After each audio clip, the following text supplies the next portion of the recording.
Well, the media briefing following the G20 ministerial meeting has just concluded with South Africa anticipating that weight of global responsibility as it takes on this G20 president as the first African country to host the G20. The country is also preparing to navigate complex currencies of international diplomacy. But this is a momentous occasion, not only for South Africa, but for Africa as a whole, not only to showcase its leadership, but also to put Africa's priorities as a continent on the global stage. But the question now is, what does this G20 presidency entails for South Africa, and what are the key objectives, and how does South Africa want to navigate the geopolitical currencies that it finds itself in? Let's take a listen to what the G20 Soul Shapers Ambassador Xolisa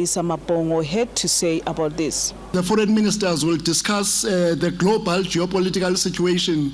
This is one of the reasons that we have convened the meeting of foreign ministers, so that they can reflect on the geopolitical situation that the world faces today, and see how the G20 can position itself to respond and contribute to that. Mazino, we just heard Ambassador Xolisa Mabongo there speaking and articulating about what South Africa's ambitions are in the agenda, and their core focus is more on building an equitable and sustainable global order, with specifically on emphasizing the needs of developing nations in Africa, and also key priorities that includes promoting growth, addressing inequality, building sustainable infrastructure, but also tackling pressures that comes from climate change. As South Africa finds itself in this platform, it has also to leverage and also advocate for increased financial technology for developing countries, also ensuring that Africa is benefits and more broadly. The first one being strengthening disaster resilience and response. Secondly, ensuring debt sustainability for low-income countries. Thirdly, mobilizing finance for just energy transitions. And the last one was on harnessing critical minerals for inclusive growth and sustainable development. So these are the four overarching priorities.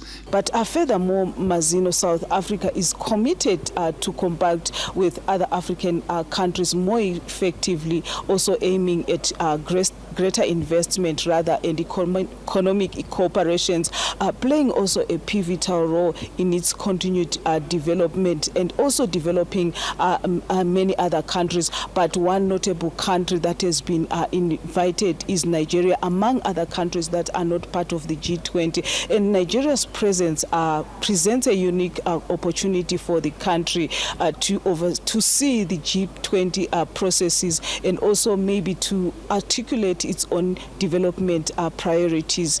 And also we understand that the US is going to send an ambassador from Pretoria. This one thing that everyone is asking about, why US is sending just someone from Pretoria and not bringing in someone from the US. But the world will be watching to see how South Africa leverages this platform, and what bold steps they take towards building a more just and sustainable future. And this opportunity, it's an opportunity that South Africa cannot just let by go without showcasing what they can do here in South Africa. It's now back to you in the studio, Mazino.